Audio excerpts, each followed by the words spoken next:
This, 605 BC, was the first but not the last encounter between Nebuchadnezzar and Jehoiakim. There would be two later invasions, 597 and 587 BC. Is this a historical blunder? This invasion in 605 BC is not mentioned in the Book of Kings, but Josephus' quoting of the Babylonian historian Berosus shows that the biblical account of there being three separate Babylonian attacks on Judah is accurate against Apion 1:19, Antiquities 10:11 and 1.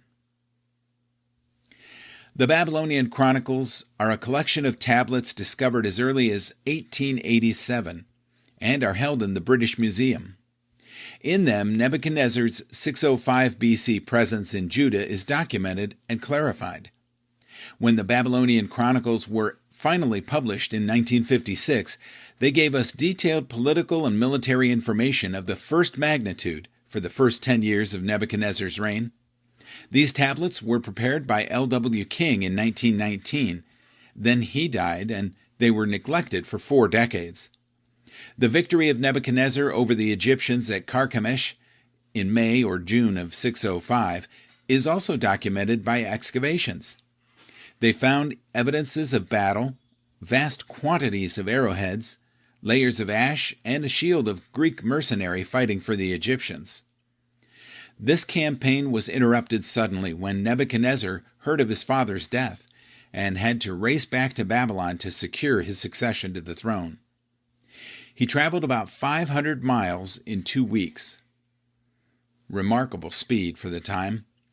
The siege of Jerusalem in 605, which was cut short by this news, is not specifically detailed in the Babylonian Chronicles, but is entirely consistent with the record.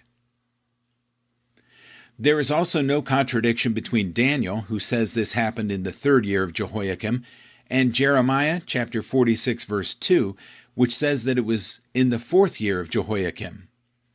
Daniel reckons a king's years in the Babylonian method. The first year of a king's reign begins at the beginning of the calendar year after he takes the throne. In the 597 BC deportation, Jehoiakim, Ezekiel, and others were taken away. This deportation is described in 2 Kings chapter 24 verses 14 through 16. In the 587 BC invasion, the city of Jerusalem and the temple were destroyed.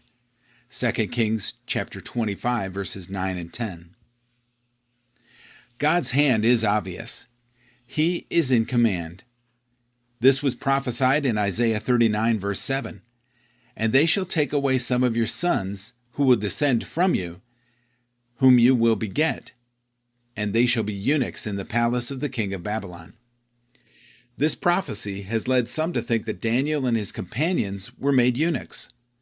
Certainly the Hebrew term seres was used of literal eunuchs, but the word derives from a phrase that simply means to be a servant of the king.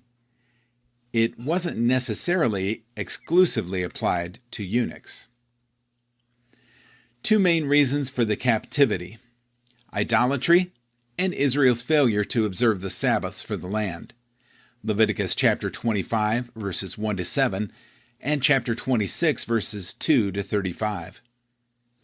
God always settles his accounts with those who refuse to heed his warnings.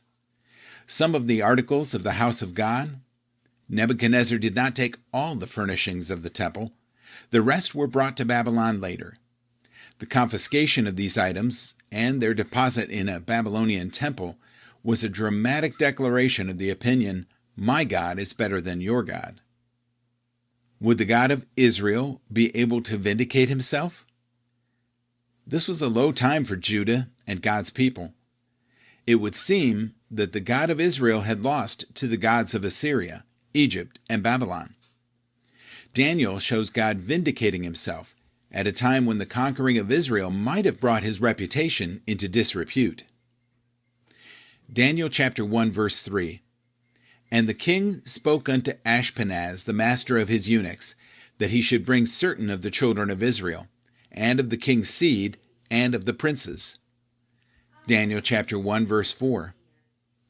Children in whom was no blemish, but well-favored and skillful in all wisdom, and cunning in knowledge, and understanding science, such as had ability in them to stand in the king's palace, and whom they might teach the learning and tongue of the Chaldeans.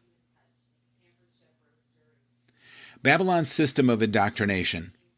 The best and the brightest of Jerusalem's young men are chosen to be taken back to Babylon. Nebuchadnezzar not only confiscated holy things from the temple, but the shining lights of Judah's future as well. Young men, perhaps 13 to 17 years old. He showed himself as a wise administrator and a shrewd tactician. Taking these young men as hostages would remind the people back in Jerusalem that they should not revolt against recently imposed Babylonian rule. Daniel chapter 1 verse 5. And the king appointed them a daily provision of the king's meat, and of the wine which he drank, so nourishing them 3 years, that at the end thereof they might stand before the king. Daniel chapter 1 verse 6. Now among these were of the children of Judah Daniel, Hananiah, Mishael, and Azariah. Daniel chapter 1 verse 7. Unto whom the prince of the eunuchs gave names, for he gave unto Daniel